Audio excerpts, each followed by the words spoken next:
5장 39절입니다.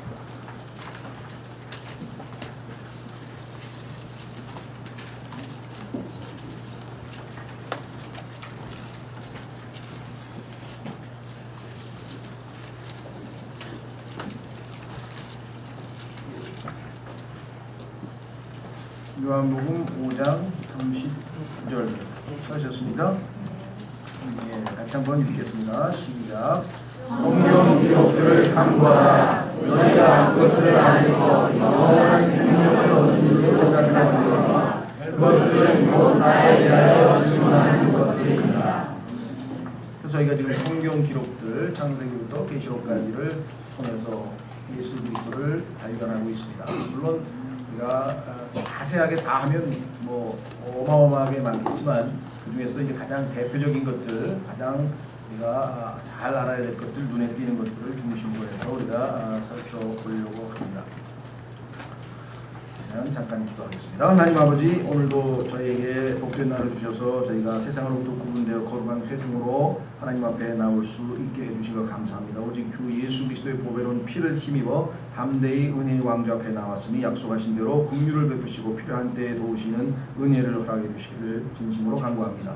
무엇보다도 함께하지 못한 지체들 가운데, 고통 가운데, 또 육체적인 질병으로 심히 어려운 처지에 있는 지체들이 있습니다.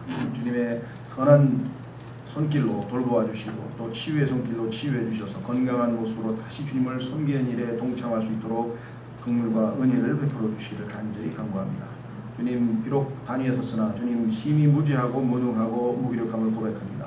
다만 주께서 택하신 자를 능하게 하신다는 약속을 이 시간 신뢰하고 또 진리의 영께서 모든 진리 가운데로 인도하셔 주시겠다는 약속을 하셨으니 그 약속대로 주의 뜻을 이루시고 이 말씀의 사역을 통해 홀로 존귀와 영광과 기쁨을 얻으시며 우리 모두에게 큰 유익과 복을 허락해 주시고 참석지 못한 모든 지체들도 지켜보아시고 동일한 복을 허락해 주시기를 간절히 기도드립니다. 이 시간을 하나님 아버지 손에 온전히 부탁드리오며 모든 말씀을 우리 주 예수 그리스도 이름으로 기도하옵나이다.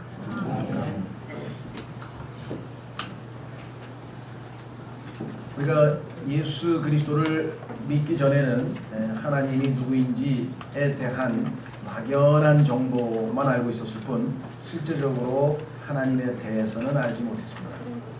이걸 신학적으로 굳이 얘기하자면 이제 머리로 얻는 어떤 그런 이성 지식적으로 하나님을 아는 경우가 있죠. 성경을 통해서 또는 책자를 통해서 또는 설교를 통해서 예수 그리스도는 이러한 분이다에 대해서 또 하나님은 창조주이시고 이렇게 아는 경우가 있고, 그러나 성경에서 말씀하시는 안다라고 하는 의미는 더 친밀한 관계를 맺고 안다는 뜻입니다. 그래서 성경에서 창세기 4장에서 보면은 아시다시피 아담이 이브를 알매 자녀가 태어났다는 것이죠. 그러니까 교제적 사귐이라고 하는 것이 전제됐고 그로 말미암아 항상 열매가 맺혀지는 그러한 의미에서 아는 것입니다. 그래서 성경에서 알다라고 하는 단어는 굉장히 아주 깊은 뜻으로 사용이 되는 것이죠. 그래서 이것을 교제, 사귐을 교제적 지식이라 우리가 이렇게 얘기를 하는데, 성령님께서 우리 안에 들어오셔서 이제 예수 그리스도를 우리로 하여금 알아가게 하는데 그것은 우리 안에 있는 영원한 생명이라고 하는 것이 들어와 있기 때문에 그렇습니다. 그래서 요한복음 17장 3절에서 우리에게 영원한 생명, 영생을 주셨는데 그 영생이 우리 안에 들어오자마자 우리가 이제 주 예수 그리스도와 하나님을 알아가게 된다. 사귐을 통해서 교제를 통해서 알아가는데, 여러분들도 사람을 사귀는데 1년 만에 그 사람 다 알 수는 없는 거 아니에요, 그렇죠?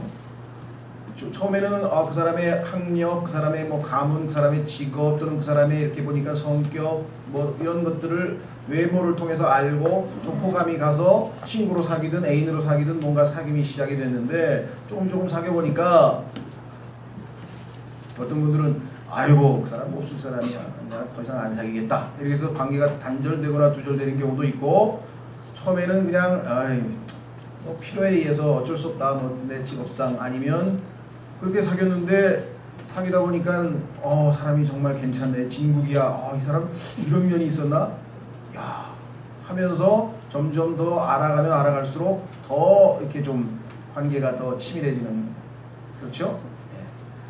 예수 그리스도에 대해서 우리가 알 수 있는 것은 첫 번째는 어떻게 나를 그토록 사랑하셔서 자신의 생명을 십자가에서 내어주시고 나 같은 죄인을 구원해 주실 수 있을까라고 하는 그 하나님의 사랑, 그렇죠?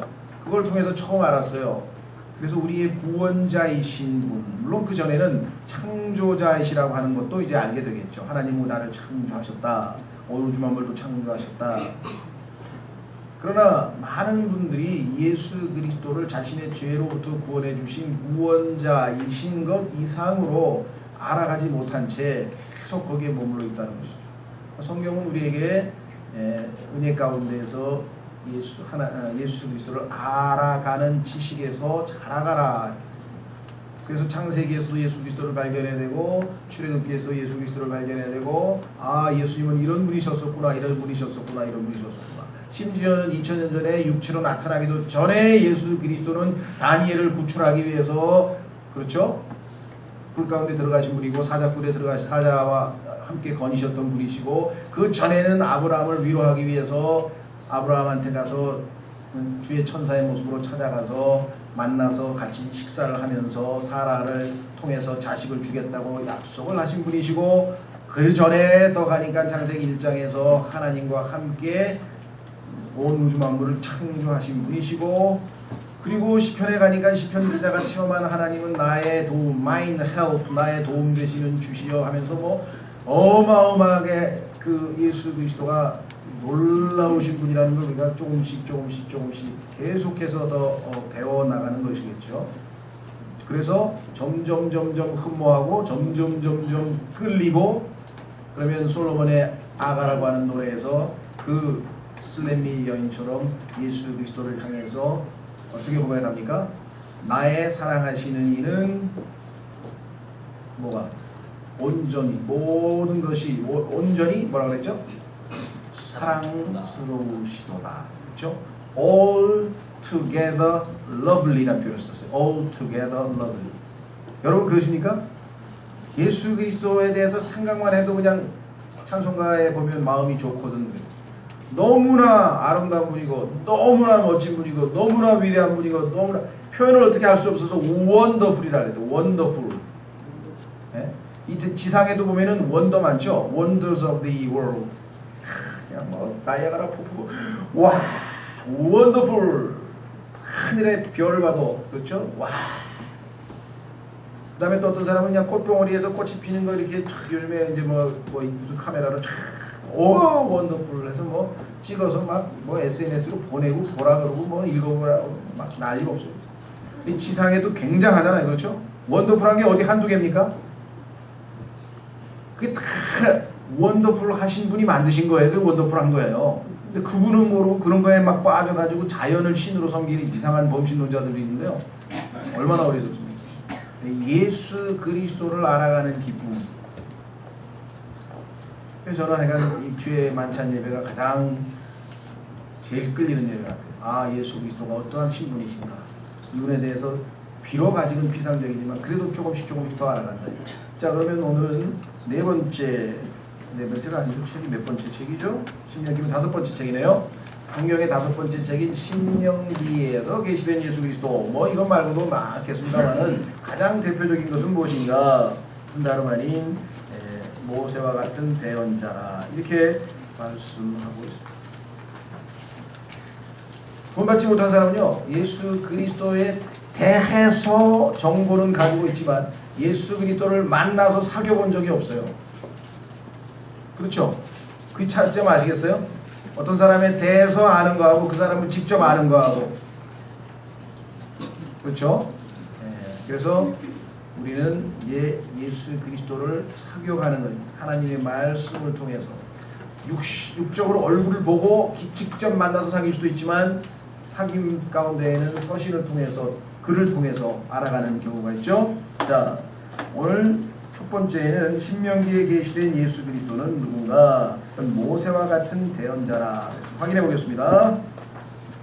신명기 18장 15절에서 19절.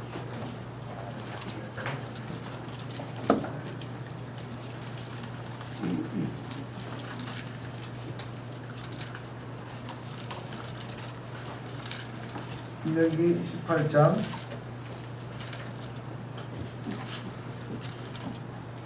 하셨습니까?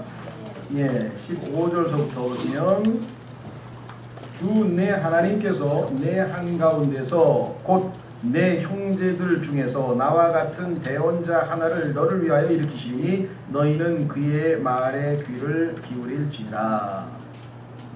그렇죠? 여기 보시면 뭐라고 말씀했습니까? 형제들 중에서 나와 같은 대언자, 모세가 얘기했으니까 모세와 같은 대언자가 되겠죠? 18절에도 또 그랬네요. 내가 그들의 형제들 가운데서 너희 같은 대언자 하나를 그들을 위하여 일으키고 너와 같은 대언자를 그들을 위하여 일으키고 내 말들을 그의 입에 두리니 내가 그에게 명령할 모든 것을 그가 그들에게 말하리라. 누구든지 그가 내 이름으로 말할 때, 대언자가 하나님의 이름으로 말할 때 내 말들에 귀를 기울이지 아니하면 내가 그에게 그것을 요구하리라. 20절 그러나 만일 대언자가 내가 말하라고 명령하지 아니한 말을 자기 뜻대로 내 이름으로 말하거나 혹은 다른 신들의 이름으로 말하면 그 대언자는 죽으리라 하셨느니라. 그래서 성경에 보니까요, 가짜 거짓 대언자들이 수없이 돌아다니기 때문에 조심하라. 성경을 잘 알지 아니하면 가짜 대언자가 거짓말을 하고 있는지 참말을 하고 있는지 구분을 못해요. 그러니까 자꾸만 우리가 생각할 때는 왜 그런 데 쫓아다니나, 그런데 말이 안 되는 이상한 집단들을 열심히 쫓아다니고 있잖아요. 그렇죠? 자, 그래서 여기 대언자가 한 말은 들어야 돼요. 그러니까 이 땅에 존재하는 모든 인간은 하나님의 대언자로 오신 예수 그리스도의 말을 듣든지 거부하든지 그것에 따라서 생명을 얻든지 멸망을 당하든지 그 방법이 없어요. 자, 그래서 이분이 과연 그런가, 그 대언자인가를 신약성경에서 한번 확인해 보겠습니다. 누가복음 4장 24절. 누가복음 4장 24절에서 예수님께서 이 땅에 오셨는데 자기가 대언자라고 사람들에게 알려주시는 장면이 하나 있습니다. 어떤 분들은 예수님이 왜 대언자예요? 대언자보다 훨씬 높으신 분이에요. 구약의 대언자들하고 예수님하고는 잽이 안 돼요. 예수님은 하나님의 아들이고 창조주이시고 맞습니다. 그러나 예수 그리스도는 또 대언자이시기도 하셔요. 어떤 의미에서 예수님이 대언자이신가? 누가복음 4장에 보시면 예수님께서 자기 고향인 나사렛으로 가셔서 안식일에 회당에 들어가서 성경을 펴서 읽었습니다. 그런데 그 성경 구절을 딱 읽으면서 사람들에게 뭐라고 얘기했는가 하니 21절 그분께서 그들에게 말씀하시기 시작하시되 이 성경 기록이 이날 너희 귀에 성취되었느니라 하시니, 이 성경에 써 있는 사람이 바로 나다 이거야. 이 말이 너에게 오늘 이루어졌다. 얼마나 기절초풍할 일입니까? 여러분들은 여기 앉아서 이미 많이 알고 계시니까 지금 편안하게 듣고 있지만 지금 이걸 회당이라고 생각해 보세요. 회당도 뭐 이거라, 뭐 회당은 아마 바닥에 앉아 있는 것이 좀 다르겠죠. 그러니까 유대인들이 지금 쭉 회당의 바닥에 앉아 있습니다. 그 장소가 있어요. 그래서 지금 단상이 있어요. 성경에 보면 느헤미야도 이렇게 단상에 올라가 있어요. 이거 성경 때문에 이거 만든 거예요. 그래야 이렇게 내다볼 수 있고 올려다볼 수 있고. 그래서 딱 올라가가지고 예수님께서 이사야서 두루마리를, 그때는 이제 두루마리에다가 양피지에다 썼으니까 펴가지고 이사야서 61장을 딱 읽었는데 거기 오니까 예수 그리스도에 관한 내용이에요. 그래서 주의 영께서 내게 임하셨으니 이는 그분께서 내게 기름을 부으사 가난한 자들에게 복음을 선포하게 하셨기 때문이라 하면서 쫙 그 부분을 읽어가시더니 갑자기 딱 덮으시면서 오늘 이 말씀이 너희에게 임했느니라. 몇백 년 전에 기록해놨던 이 기록이, 이 예언이 오늘 이 시간 성취되었다. 왜? 그 기름 부으심 받으니 하나님이 기름 부으셔서 보내시겠다고 하는 사람이 나야. 너희가 그걸 알면 복이 있는 거야. 예수님이 지금 계시를 해주신 거예요. 이 말씀이 오늘 너희에게 이루어졌다 하고 얘기를 했더니만 사람들이 야 하고 쳐다보고 있었죠. 그런데 예수님은 뭐라고 말씀하셨느니 이렇게 얘기합니다. 자, 보세요. 22절 모두가 그분에 대해 증언하고 그분의 입에서 나온 은혜로운 말씀들에 놀라서 이르되 이 사람은 요셉의 아들이 아니냐. 아니 요셉의 아들이 어떻게 이 성경에 나오는 그 유명한 그분이야 하시자 예수님이 뭐라고 말씀하셨나. 23절 그분께서 그들에게 이르시되 너희가 분명히 의사여 너 자신을 고치라 한 이 격언을 내게 말하며 우리가 들은 바 내가 가버나움에서 행한 모든 일을 여기 네 고향에서도 행하라 하니라 하시고, 그 저쪽 동네 남의 동네 가서 막 기적도 베푸시고 그랬는데 이 거기서도 해봐라 말이지 입증해봐라 하면서 믿지 않고 그렇게 불신할 터인데 24절 또 이르시되 진실로 내가 너희에게 이르노니 어떤 대언자도 자기 고향에서는 인정받지 못하느니라. 성경에 나오는 모든 대언자가 자기 고향에서는 인정받지 못했는데 나도 대언자로서 나사렛 이 고향에서 인정받지 못하고 너희가 나를 의심하는구나 하시면서 예수님이 자기가 대언자라는 사실을 은연중에 보이셨죠. 자, 요한복음 6장으로 갑니다. 요한복음 6장 14절로 가시면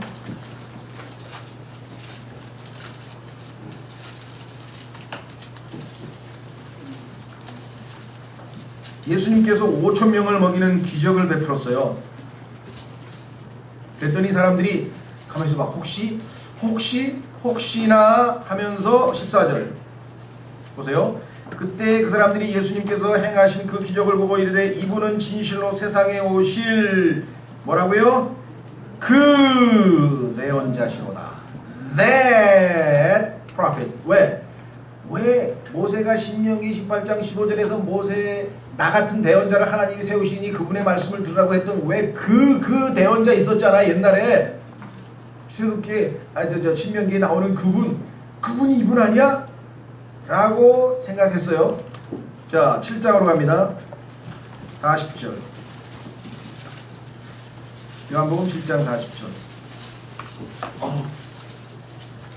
일부 사람들은 알아봤어요. 성경을 부지런히 연구한 사람들은 야 맞다. 하나님이 모세와 같은 대언자 보내신다고 했는데 드디어 오셨네. 요한복음 7장 40절. 그러므로 많은 사람들 중에 많은 이들이 이 말씀을 듣고 있는데 이분은 진실로 그 대언자시로다. 그래서 사도행전에도 보면은 여기 나와 있는 구절, 제가 프린트한 구절에 보면은 3장 22절, 23절, 7장 37절에 드디어 밝힙니다. 왜 하나님이 신명기에서 말씀하셨던 그 대언자가 바로 예수 그리스도셨다니까 하고 알려줍니다. 그런데 그 대언자의 말을 들으라 그랬는데 그 대언자를 죽여버렸잖아요. 오늘날 그 대언자의 말을 듣는 사람들이 이 세상에 지금 얼마나 됩니까? 그 대언자께서 내가 곧 길이요 진리요 생명이라 나로 말미암지 아니하고는 아무도 아버지께로 올 수 없다고 그래도 아니야 나는 당신을 길이라고 인정할 수가 없어. 우리 동양에는 말이야 도가 사상이 있는데 다른 도가 있어요. 그 길을 가면은 인생에 있어서 종도를 걸을 수 있어 라는 사람서부터 시작해서 예수 그리스도가 하나님께로 갈 수 있는 유일한 길이라는 사실을 인정하지 않습니다. 유일한 진리라고 하는 것도 있지 않습니다. 생명이라고 하는 것도 안 받아들입니다. 그뿐 아니에요. 예수 그리스도께서 요한복음 3장 16절에서 말씀하셔서 오직 멸망치 않고 구원받는 방법은 하나님께서 사랑하셔서 보내신 그 독생하신 아들을 믿는 길이라고 얘기했습니다. 또 얘기했습니다. 안 받아들입니다. 자, 예수 그리스도께서 자신이 이 땅에 오신 목적이 뭐냐? 대언자로서 오셨다는 것을 명백하게 보여주는 구절이 요한복음 18장에 나와 있습니다. 확인해봅니다. 요한복음 18장 37절.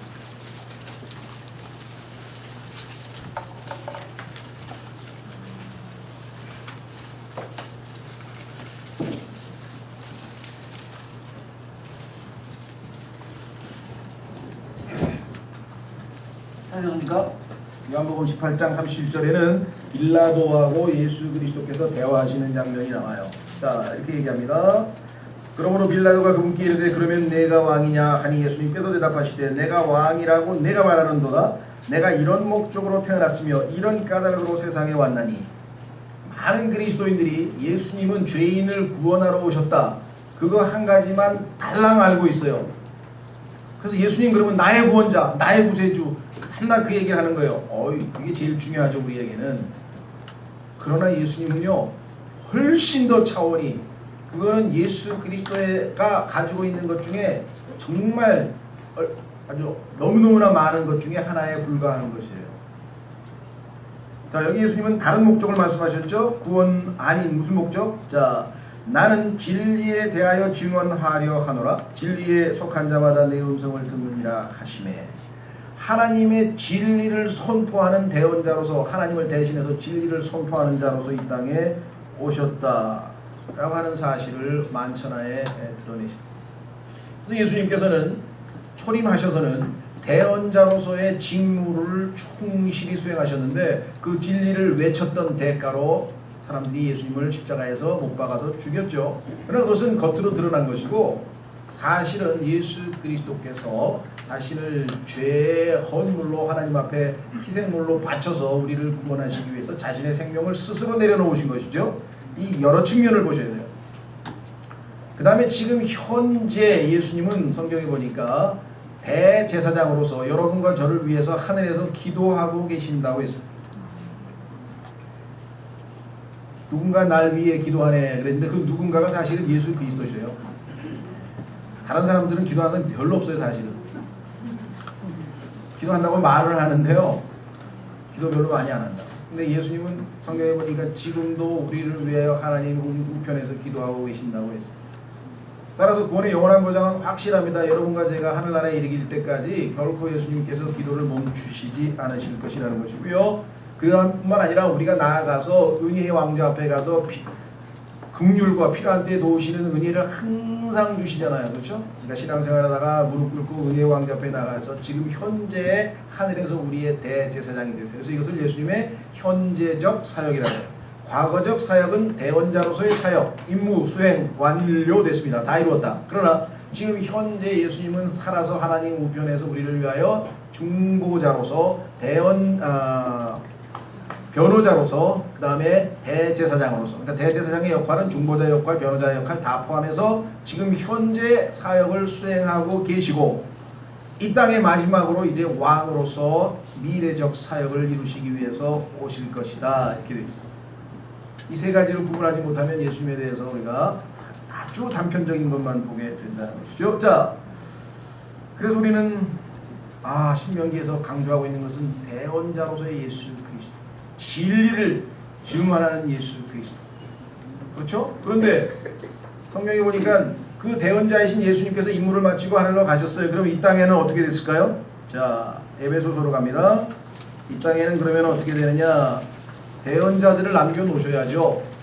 그래야 하나님의 일을 계속할 거 아니겠습니까? 에베소서 4장. 예수님께서 하늘에 올라가셨습니다. 사셨습니까? 에베소 4장 7절. 그러나 주께서 우리 각 사람에게 그리스도의 선물의 분량대로 은혜를 주셨나니 그러므로 그분께서 이르시기를 그분께서 높은 곳으로 올라가실 때 포로로 잡힌 자들을 포로로 이끄시고 사람들에게 선물들을 주셨다 하시느니라. 9절 10절은 가로 안에 들어갔으니까 일단 빼고요. 11절로 가시면 선물을 주셨는데 주님의 몸된 교회에 어떤 선물을 주셨냐? 그분께서 더러는 사도로, 더러는 대언자로, 더러는 복음전도사로, 더러는 목사 겸 교사로 주셨으니 대언자이신 진리를 외치시는 예수 그리스도께서 떠나가셨기 때문에 이 땅에 남아서 진리를 외칠 자들 이렇게 교회에 몸된 교회에 주셨다라고 성경은 말씀했습니다. 여러분과 제가 바로 이 대언자의 역할을 예수 그리스도를 대신해서 진리를 전파하는 그러한 자들이 되었다. 진리를 전파하기 위해서는 어떻게 되겠습니까? 진리의 말씀을 올바로 나누어 하나님 앞에 부끄러움 당하지 아니할 일꾼으로 인정받도록 스터디, 연구하라. 그렇게 얘기했잖아요. 연구를 하고 뭘 알아야 외칠 거 아니에요. 그렇죠? 자, 두 번째, 여호수아서라고 하는 책에서는요, 여러 가지 예수님이 또 등장하시지만 그 중에서 대표적인 것은 뭐냐? 주의 군대 대장으로서의 예수 그리스도가 나와 계세요. 확인해 보겠습니다. 여호수아 5장. 내가 여러분들은 잘 모르시지만 북한에서 김정은이가 갑자기 대장 충원을 하길래 지가 예수 그리스도인가? 지가 무슨 대장은? 그런데 보니까요, 김정일이는 예수님보다 더 높아. 원수래. 대장보다 더 높은 게 원수래요. 그다음 차수가 있고 그다음에 또 원수가 있나? 이런 거 그래요. 예수 그리스도의 원수를 맡겠죠, 그렇죠? Enemy of Jesus Christ. 그런 원수는 될지 모르지만 무슨 차수 원수 해가지고 막 별을 5개, 6개 달고 막 4개만 다는 게 대장인데 참 하여간 인간이 높아지고 싶은 마음은 많은 것 같아요. 여호수아서 5장 13절로 가시면 여호수아가 여리고 옆에 왔을 때 눈을 들어보니 보라 한 남자가 칼을 빼어 손에 들고 마주섰으므로 여호수아가 그에게 가서 그에게 이르되 너는 우리 편이냐 우리 대적들의 편이냐 하며 14절 그가 이르되 아니라 나는 지금 주의 군대의 대장으로 왔느니라. 주의 군대의 대장으로 왔느니라. 하니 여호수아가 얼굴을 땅에 대고 경배하며 그에게 이르되 내 주께서 자신의 종에게 무슨 말씀을 하려 하시니까 하매 예수 그리스도께서 주의 군대 대장으로 계시되어 등장하셨죠. 주의 군대의 대장이 여호수아에게 이르되 내가 선 곳은 거룩하니 내 발에서 실을 벗으라 하매 여호수아가 그대로 행하니라. 자, 신약에서 보니까 예수 그리스도는 우리의 구원의 대장이라 이렇게 써있네요. 한번 확인해 보겠습니다. 예수님의 칭호가 신약에서도 대장입니다. 히브리서 2장 10절. 히브리서 2장 10절. 여기서 말하는 것은 계급이 별 4개짜리 대장 뭐 그런 의미에서의 대장은 아니고요. 우리가 얘기할 때 우리 대장 하면 무슨 아시겠죠? 최고 우두머리란 말이죠. 자, 이 영어의 캡틴이라고 하는 단어는요, 가장 흔히 쓰이는 것은 아시다시피 배에서 선장이라는 뜻으로 제일 많이 쓰이죠. 그렇죠? 캡틴.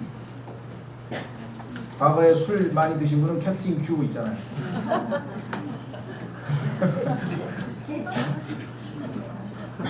찐인가? 하여간 뭐 캡틴 큐.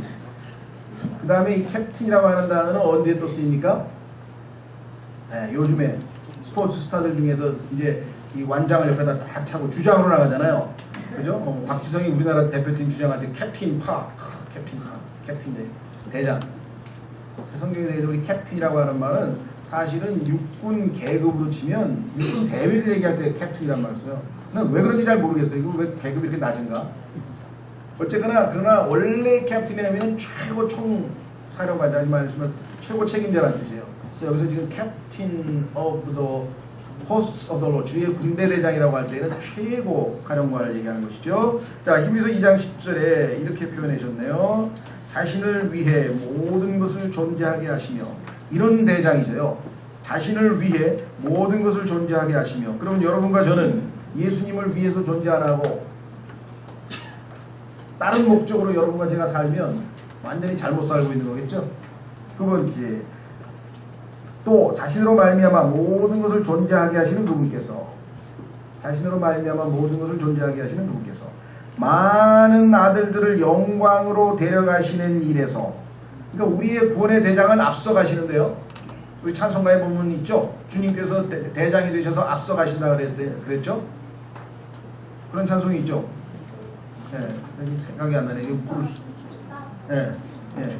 앞서가신 주를 따라갑시다. 이게 지금 여기 나와 있잖아요. 보시니까 왜 데리고 가니까 여기 나와 있죠. 많은 아들들을 영광으로 데려가시는 일에서. 지난번에 우리 제임슨 학생 형제 왔을 때 이 영광에 대해서 굉장히 많은 설교를 하셨는데요. 우리를 기다리고 있는 영광, 네? 그들의 구원의 대장을 여기 나왔네요. 우리의 구원의 대장을 고난을 통해 완전하게 하심이 합당하도다. 아, 가만있어봐. 그러면 우리의 구원의 대장이 불완전하셨다는 얘기인가? 여기서는 성품이 불완전하거나 그분의 능력이 불완전하다는 뜻이 아니라 그분이 온 우주에서 유일하게 완전하신 분이시지만 어떤 면에서 불완전하신가? 인간으로서 살아본 경험이 없으셔요. 그렇기 때문에 그분이 단지 전능하신 하나님으로서 인간이 어떤 존재인지, 인간의 나약함이 어떤 존재인지 그걸 충분히 알고 계시기는 하나, 직접 인간이 되셔서 인간의 고뇌와 고통과 죄와 이런 모든 것들을 실제로 체험해보지 않았다는 면에서는 불완전하시다는 거예요. 그래서 하나님께서 그분을 완전하게 하셔서 우리를 대신해서 완전한 희생 헌물이 될 수 있는 자격을 갖추기 위해서, 그런 의미에서의 완전함이지 우리가 생각하는 것처럼 어떤 결함이 있어서 불완전해서 그런 의미가 아니라는 거예요. 성경에서 용어를 여러분 잘 기억하셔야 돼요. 무슨 말인지 이해가 되시죠? 자, 그래서 여기 보시면 예수 그리스도는 대장이시라. 성경에 보면요, 예수 그리스도께서 전쟁의 사람이라고 하는 표현이 나와요. 출애굽기 15장으로 가보세요. 출애굽기 15장에 보시면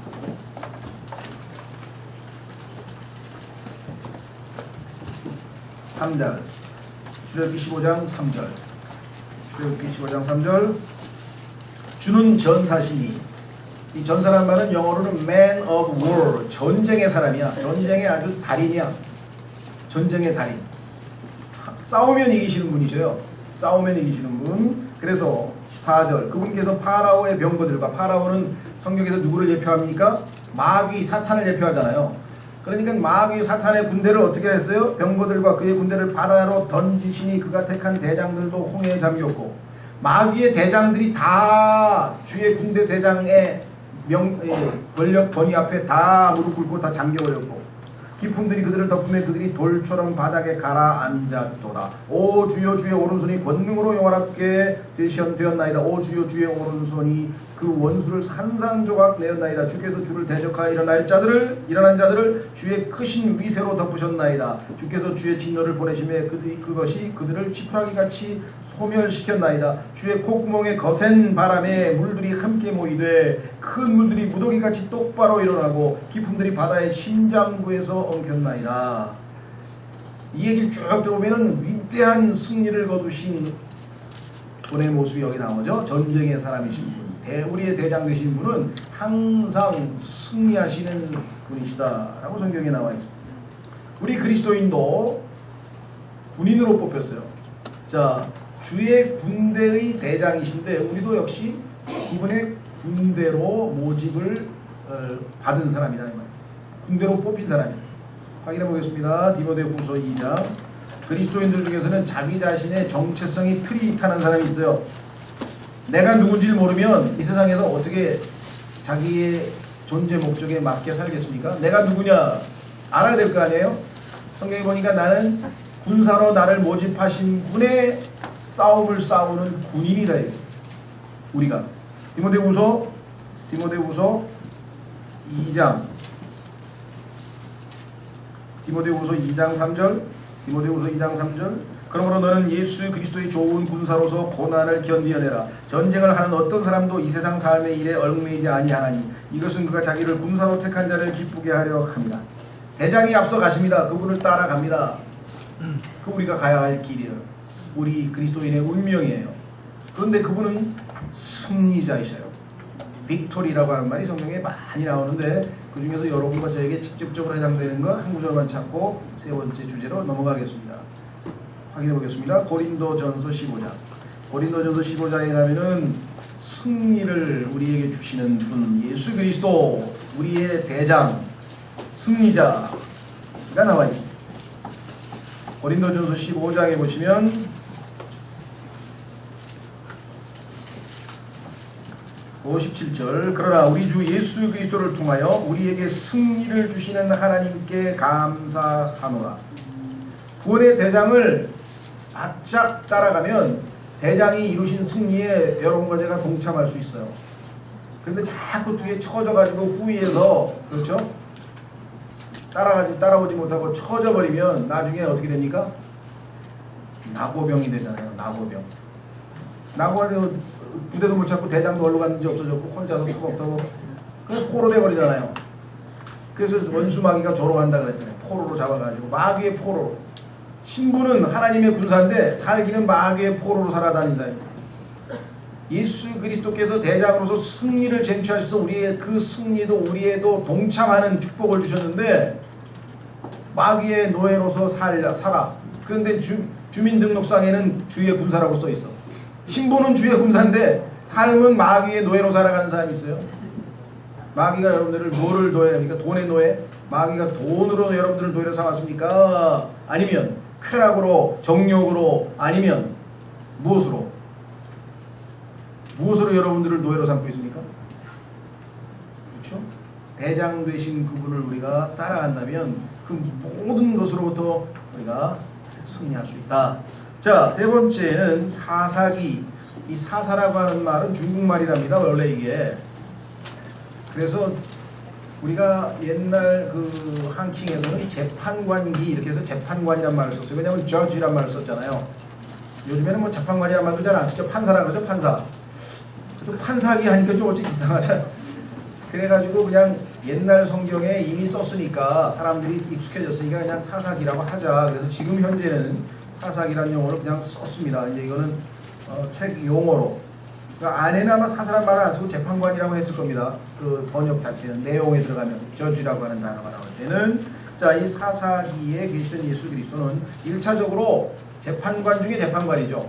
근데 이제 그 문제는 여기서 좀 우리가 뺐고, 그 다음에 사사기에서 가장 핵심적으로 우리가 살펴볼 만날 수 있는 예수 그리스도는 누구냐? 이스라엘의 구출자예요.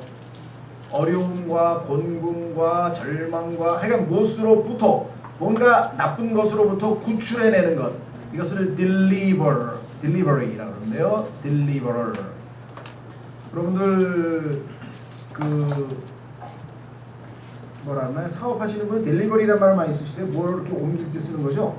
뭘 이렇게 이쪽에서 이쪽으로 옮기는데 어려움으로부터 우리를 좋은 곳으로, 어둠으로부터 우리를 밝은 곳으로 이렇게 이끌어내신다라고 하는 의미에서 구출자라는 분의 이름으로 나옵니다. 확인해 보겠습니다. 사사기 3장 9절에 보시면 이스라엘을 구출하시는 구출자로서의 예수 그리스도를 만날 수 있습니다. 사사기 여호수아 다음에 있죠. 여호수아 다음에 성경에서요, 사사기 하면 여러분에게 탁 떠오르는 게 뭡니까? 사사기, 예? 삼손. 삼손이 떠올랐다. 그렇죠. 삼손이 등장하는 여기 보니까. 뭐 하여간 사사가 뭐 10몇 명이나 되니까 그거 다 알 수는 없지만 그래도 대표적인 게 삼손이니까. 사사기는 성경에서 가장 어두운 책이에요. 하나님을 잊어버린 백성이 제멋대로 사는 모습이 적나라하게 나와가지고요.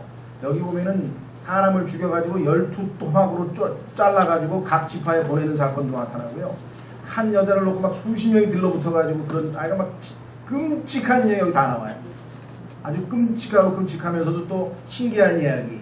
삼손이 턱뼈를 나귀 턱뼈를 뽑아가지고 턱뼈로 막 1000명을 죽였다는 얘기도 나오고요. 여우 꼬리를 묶어가지고 그냥 막 남의 밀밭을 다 태워버린 얘기도 나오고. 하여간 그래서 이 성경의 사사기가 헐리우드 영화에서 많이 이게 주제를 뽑아내가지고 써먹은 게 굉장히 많아요. 드라마틱한 얘기가 여기 너무 많이 나오니까. 우리나라 조영남도 여기서 막 들리려고 어쩌고 막 노래도 부르고 했잖아요. 여기 다 나오는 거예요. 마이 들리려가 달리려가 그래서 여기 나오잖아요. 사사기. 그런데 사사기는 성경에서 우리에게 가장 아주 불행한 책이에요. 왜? 하나님이 없이 제멋대로 살았다. 한번 확인해 보겠습니다. 사사기 21장 25절에 보면 그리스도인도 자신의 주님이신 분이 계신데 사사기 스타일로 사는 사람이 있어요. 그리스도인인데 사사기 스타일은 어떤 거냐? 마지막 성경이 여러 번 반복됩니다만 맨 마지막 구절에 정리되어 있어요. 사사기 요약 뭐냐? 사사기는 요거 한 구절만 외우면 답이 나와. 그냥 다른 것 볼 것도 없어. 25절 21장 25절 사사기 맨 마지막 절, 그때에는 이스라엘에 왕이 없었으므로 사람마다 자기 눈에 옳은 것을 행하였더라. 하나님이 보시기에 옳은 일을 해야 되는데 그 하나님이 세우신 왕의 말을 안 듣고, 왕이 없어. 하나님이 왕이신데 하나님 필요 없다 그랬으니까 왕이 없어. 우왕좌왕하는 거죠. 그래서 여러분들 전쟁 영화나 무슨 뭐 우리나라의 사극이나 이런 거 보면은 왕이 죽으면 끝나잖아요, 그렇죠? 전쟁이 금방 끝나냐. 왕이 죽었다 그러면 다 사기가 떨어져가지고 다 주저앉아. 그냥 항복이야 그냥. 그래서 그 왕을 죽이려고 하는 거잖아요, 그렇죠? 자, 이 사사기 3장 9절에 보면은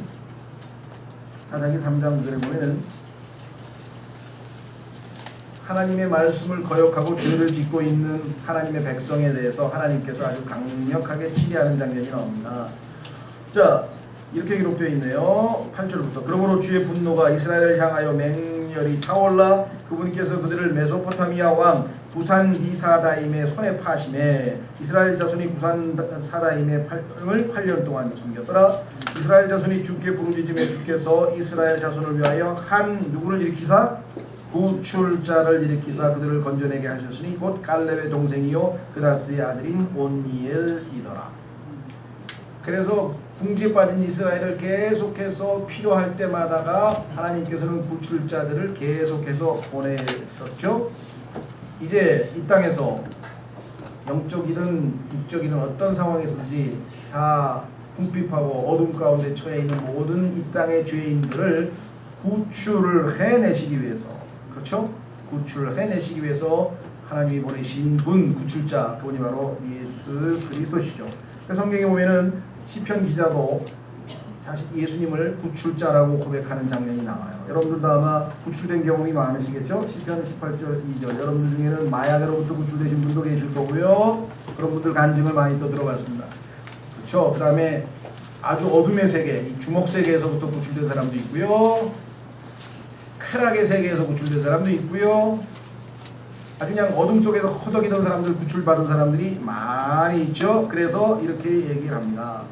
구원받은 그런 구출된 다음에 우리의 신앙 고백이 시편 18편 1절 오 나의 힘이 되시는 주여 내가 주를 사랑하리이다. 주는 나의 반석이시요 나의 요새시요 나의 구출자시요 나의 하나님이시요 내가 신뢰할 나의 힘이시요 나의 방패시요 나의 구원의 뿌리시요 나의 높은 망대시로다. 찬양받기에 합당하신 주를 내가 부르리니 이로써 내가 내 원수들에게서 구원을 받으리라. 구출자. 여러분의 원수가 뭔지 모르겠어요. 그러나 구출해 주실 수 있는 분이 우리에게 계십니다. 그렇죠? 자, 사도행전 7장 35절.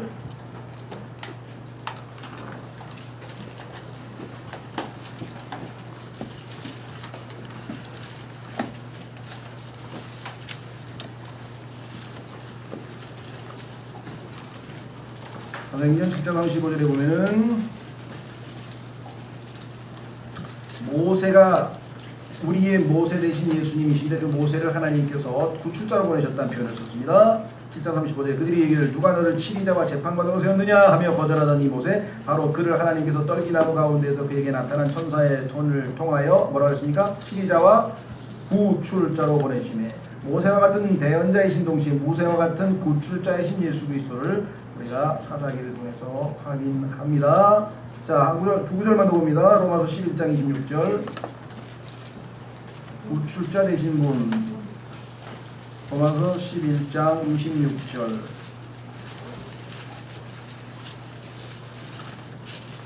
이것이 바로 예수 그리스도시죠. 왜? 대문자로, 구출자가 대문자로 굵은 글씨로 쓰여 있어요.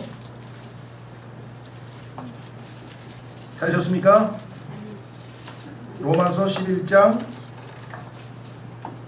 25절부터 보시면 형제들아 너희가 스스로 지혜로운 것으로 여기지 않게 하기 위하여 이 신비에 대해 너희가 모르기를 내가 원치 아니하노니 성경의 표현이 참 재밌죠.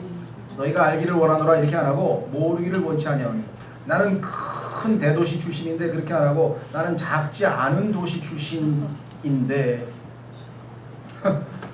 그렇죠.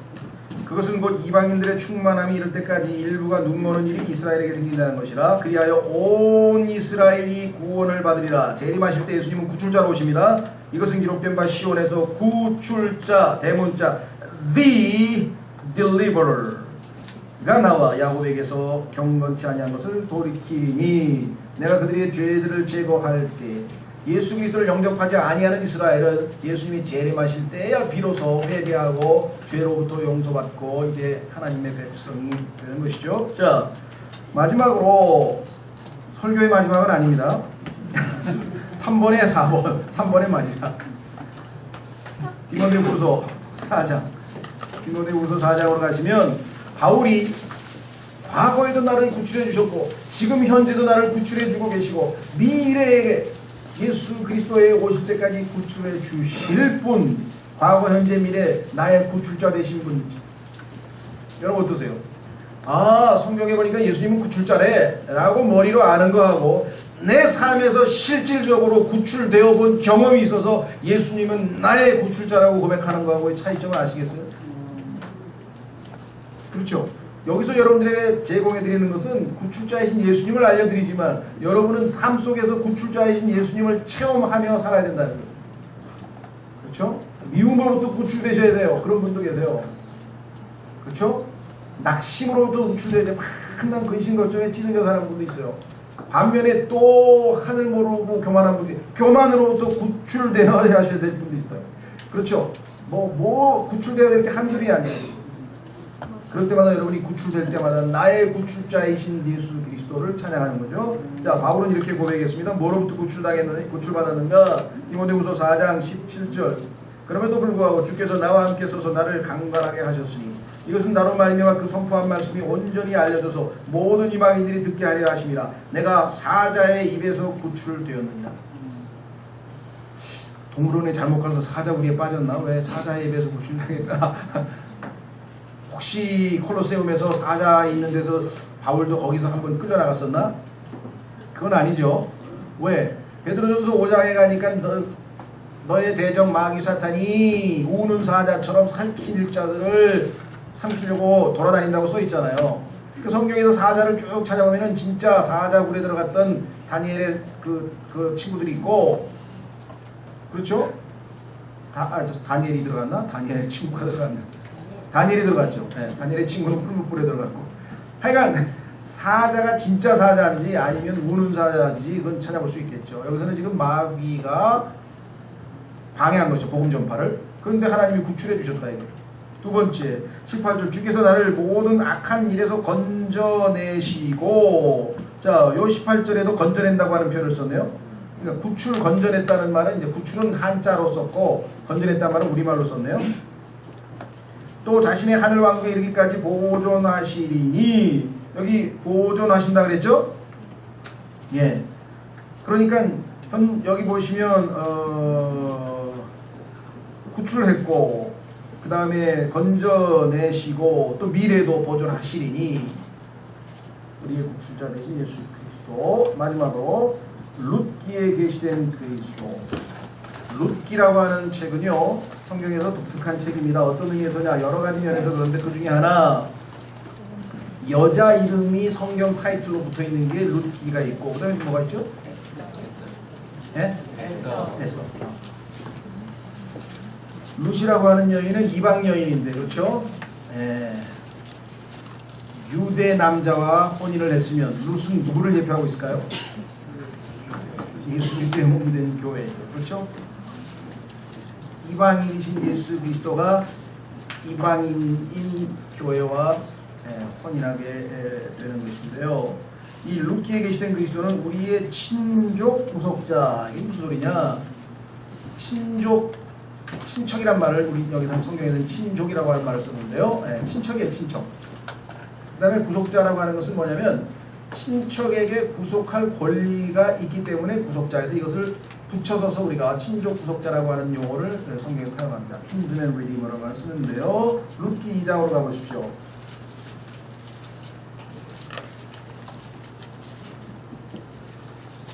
룻기는 며느리들이 별로 안 좋아하는 자입니다. 한낱 이거 가지고 설교해가지고 며느리가 시어머니 잘 섬겨야 된다는 설교를 하도 많이 해야 되니까 룻기만 오면 벌써 거부반에 이런 분들이 좀 있는 것 같은데, 초점은 시어머니 잘 섬기라는 게 여기에 핵심 초점은 아니고, 자, 여기에 보시면 이 한 가문이 하나님을 신뢰치 아니하고 타락해서 이방인들, 다른 신들을 섬기는 이방의 땅으로 피신을 해간 사건이 벌어졌어요.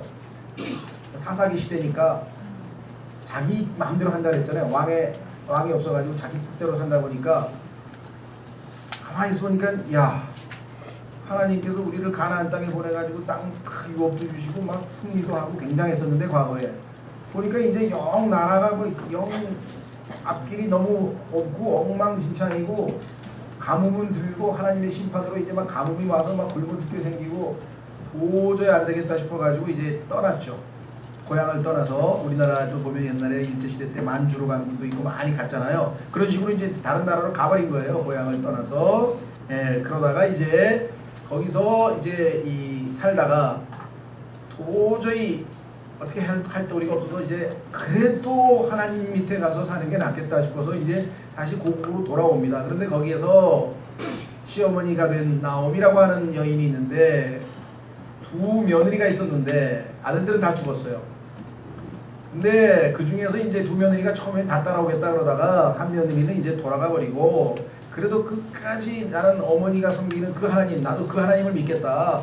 이렇게 해서 이제 따라온 여인이 룻이죠. 그래서 이방인이 유대인의 하나님을 만난 사건이 성경에 나오는데 이 여인은 지금 남편이 죽었기 때문에 대를 이을 수가 없어요. 자식이 없는 중에 남편이 죽었기 때문에 이때 끊기는데 하나님께서는 이와 같은 경우에는 어떤 식으로 처리를 하라고 하셨는지 그러면 그 남편의 형제들 그 형제들이 없으면 친척들 중에서 그 누군가가 이 여인과 혼인을 해서 자식을 낳아서 대를 이어주면 그 남편 그 집안이 그대로 유지돼요.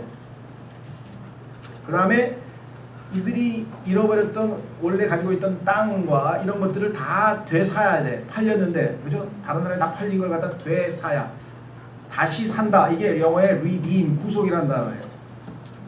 예. 요즘에 감옥에 가는 구속 말고요. 예, 구속되었다 뭐 이런 거 요즘 많이 나오죠. 누가 구속되었다. 그런데 그 구속은 감옥에 가는 얘기고 여기서 얘기하는 구속은 값을 치르고 다시 샀다 이 말이에요. 원래 하나님이 룻과 그러니까 룻의 남편이죠. 남편에게 주어서 유업으로 준 땅이 있어요. 그래서 그걸로 농사짓고 대대손손이 그걸로 먹고 살아야 되는데 이걸 팔아버렸단 말이죠. 가난해가지고 빚을 져가지고 그러니까 그거를 다시 누군가가 룻과 룻의 남편의 땅을 다 사서 아내도 자식도 낳아주고 그 다음에 그 자식이 대를 이어서 이제 그 땅의 주인이 되는 거예요.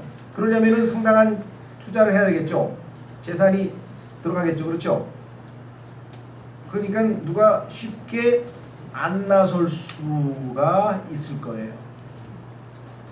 그렇죠? 내가 좀 마음을 쓰고 싶긴 한데 어우 저 땅 다 사면 난 어떡하라고 하면서 그런 머뭇거림이 있을 거예요. 자, 그래서 와서 보니 친척 중에서 순서가 있어요. 제일 가까운 친척 순서대로 권리가 법적으로 첫 번째 권리가 제일 가까운 친척, 두 번째, 세 번째.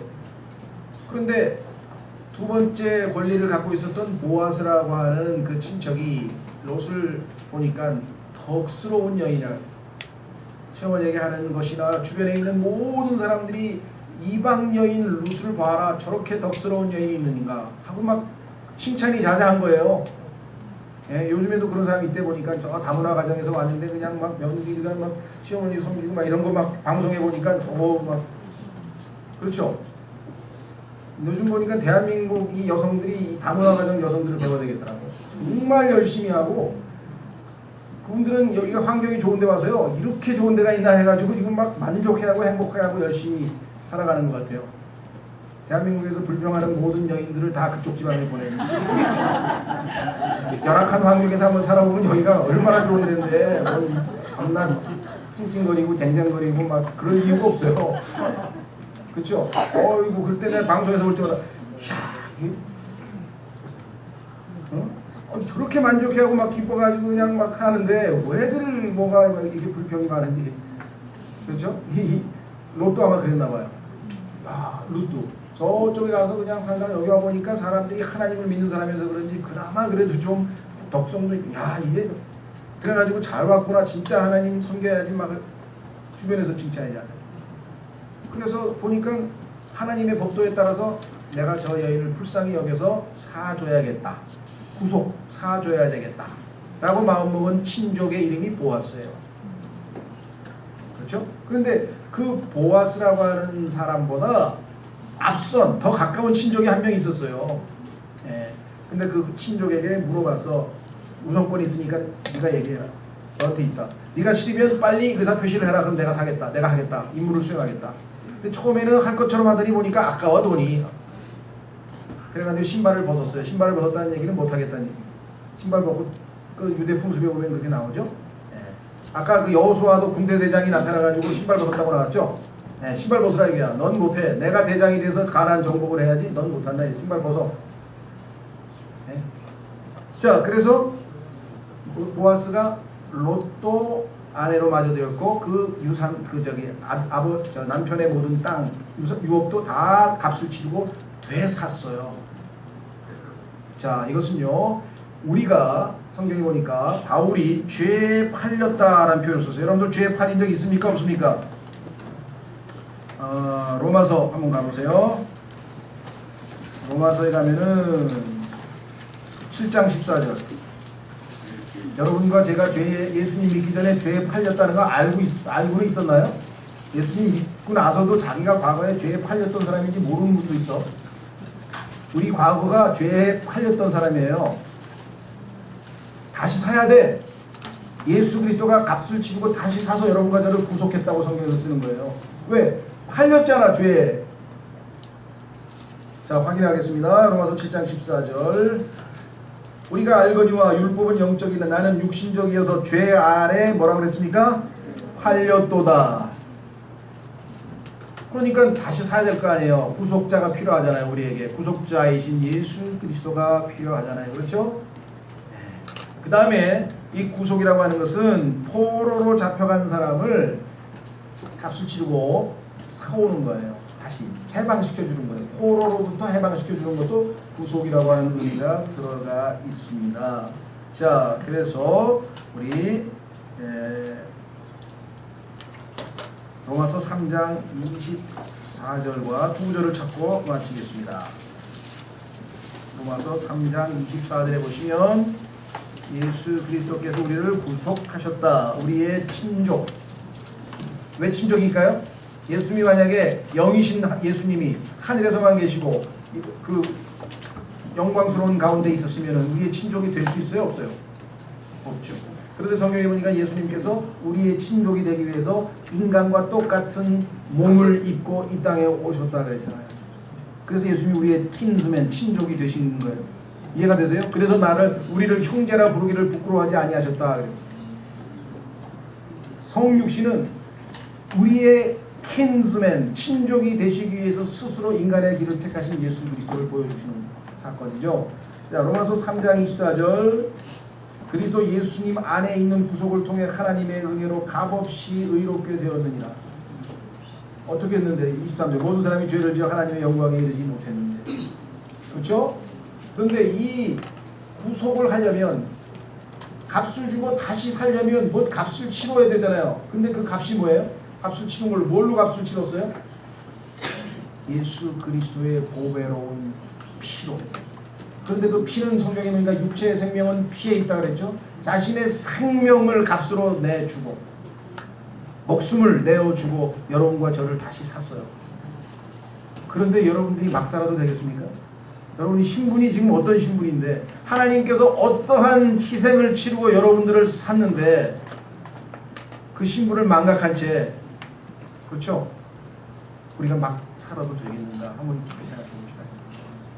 그렇죠? 그 베드로전서 1장 18, 19절에 피로 구속을 받았다.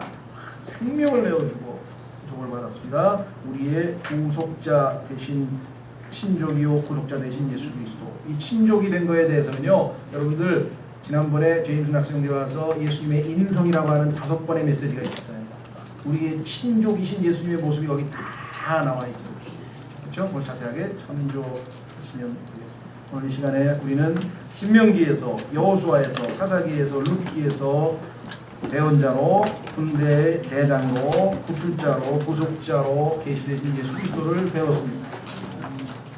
지식으로 배운 게 아니라 실제 매일매일의 여러분과 저의 삶에서 예수님이 구출자가 되어주셔야 되고, 여러분과 제가 삶 속에서 우리를 통해서 진리를 전하는 대언자가 되어주셔야 되고, 실제적으로 우리에게 예수 그리스도가 와 닿아야 그는 여러분과 저의 몫입니다. 다같이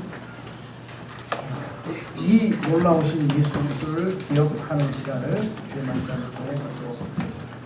첫 번째 우리 정광고 형제님과